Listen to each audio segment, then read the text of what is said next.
एक journal entry आपके सामने लिखा हुआ है कि sell goods at the least price of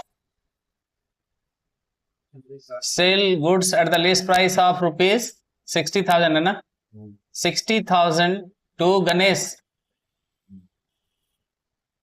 and allow 10% TD यानी ट्रेड डिस्काउंट एंड 3% CD यानी cash discount, only 80% amount received in cash.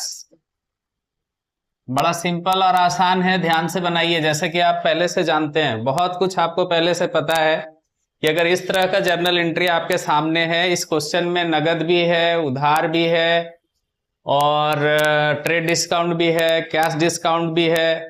आप कहेंगे उधार तो कहीं लिखा हुआ नहीं है, क्योंकि क्वेश्चन में लिखा हुआ है कि 80% अमाउंट पे हो रहा है ना। कस्टमर कितना पैसा दे रहा है आपको? 80%। तो 80% दे रहा है मीन्स 20% उधार, खुद से समझना है आपको। तो सबसे पहले थोड़ा सा वर्किंग नोट करेंगे इसको हम लोग ऐसे। देखिए MRP, यहां जो लिस्ट प्राइस लिखा हुआ है इसको आप MRP भी कह सकते हैं। MRP पे कितना प्राइस है इसका? 60,000 रुपया है। अब 60,000 रुपए पे ट्रेड डिस्काउंट आप लगा दीजिए। कितना ट्रेड डिस्काउंट है भाई? 10% है ना जी। अब बोलिए इसका असली कीमत कितना हो गया? 54,000। 54,000 रुपीज इसका कीमत है। और 54,000 इसको लिखना नहीं है ट्रेड डिस्काउंट में, थ्योरी में पढ़ा चुके हैं। ट्रेड डिस्काउंट को नहीं लिखा जाता है जर्नल एंट्री में। क्यों नहीं लिखा जाता है इसका जस्टिफिकेशन पूरा दे चुके हैं हम। अभी फिलहाल आपको ऐसे दो पार्ट में कर देना है। दो पार्ट क्या है? क्योंकि जो सामान बिक रहा है ट्रेड डिस्काउंट के बाद, वो पार्टी पैसा कितना दे रहा है? 80,000। तो 80,000 रुपए, 80,000 नहीं, 80% दे रहा है, 80%। यानी खुद से सोच लेना है कि 20% क्या है? उधार। उधार लेने वाला आदमी कौन है? बोलिए गणेश। नाम नहीं रहता तो डेटर लिखते, नाम लिखा हुआ है इसलिए गणेश समझिए। 80% आपको कैश मिल रहा है और कैश पे ही कैश डिस्काउंट मिलता है। जो कैश डिस्काउंट 3% आप देख रहे हैं, ये कैश पे ही अलाउ होगा। तो 80% इसका निकालिए आप।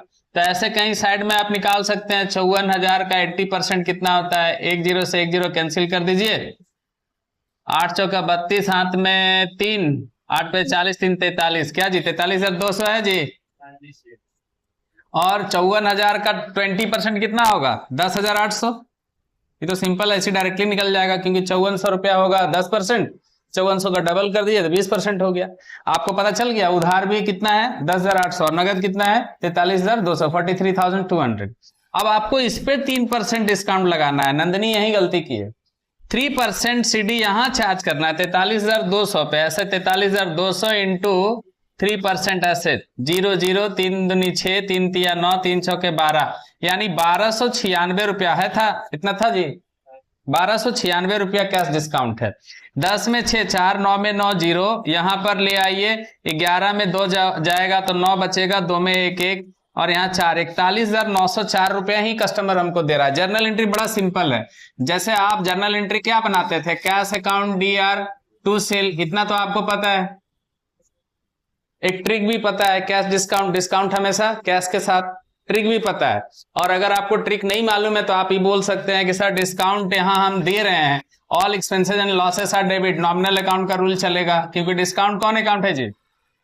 Nominal account. Discount account debit, trade discount का एंट्री करना नहीं है।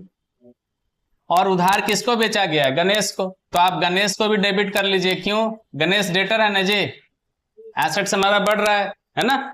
आइए कितना का सामान आप बेचे हैं? 1 नंबर पॉइंट ऐसे देखिए, यहाँ जर्नल एंट्री लिखते समय आप इसको अमाउंट को लिखना जरूर सीखिए। इसको और इसको लिखना नहीं है। 54,000 रुपए का माल असल में सेल हुआ है, तो 54,000 यहां लिख लीजिए। ये उधार का भी पहले से आपको पता है, उधार को ये वाला लाइन डिनोट कर रहा है, यानी 10,800 रुपए उधार है। डिस्काउंट को ये वाला लाइन डिनोट कर रहा है CD, है ना। कितना रुपया है? 1296 रुपए, यहां लिख दीजिए। कस्टमर हमको कितना पैसा दे रहा है? कैश में कितना दे रहा है? 41,904, 41,904, 904। आप जब भी इस तरह का क्वेश्चन बनाइए ना, तो सामने इस तरीके से बगल में कुछ दिन तक, फिर आप वर्किंग नोट पीछे कहीं कर लीजिएगा या जैसे मर्जी वैसे। लेकिन अभी फिलहाल आप वर्किंग नोट ऐसे करिएगा तो आसानी से आपको समझ में आ जाएगा। डिस्काउंट जो भी लगाइएगा वो कैश पे ही, पेमेंट पे ही लगाइएगा, या बैंक वाला पेमेंट पे ही लगाइएगा। ऐसा नहीं कि आप इस पे कैश डिस्काउंट डायरेक्टली लगाइएगा तो आपका क्वेश्चन गलत हो जाएगा। लगता है कि आपको समझ में आ गया कि कुछ डाउट है? आ गया, नोट कर लीजिए, ई जरूर लिखिएगा क्योंकि आप दूसरा क्वेश्चन देंगे तो आपको ऐसे बनाना है।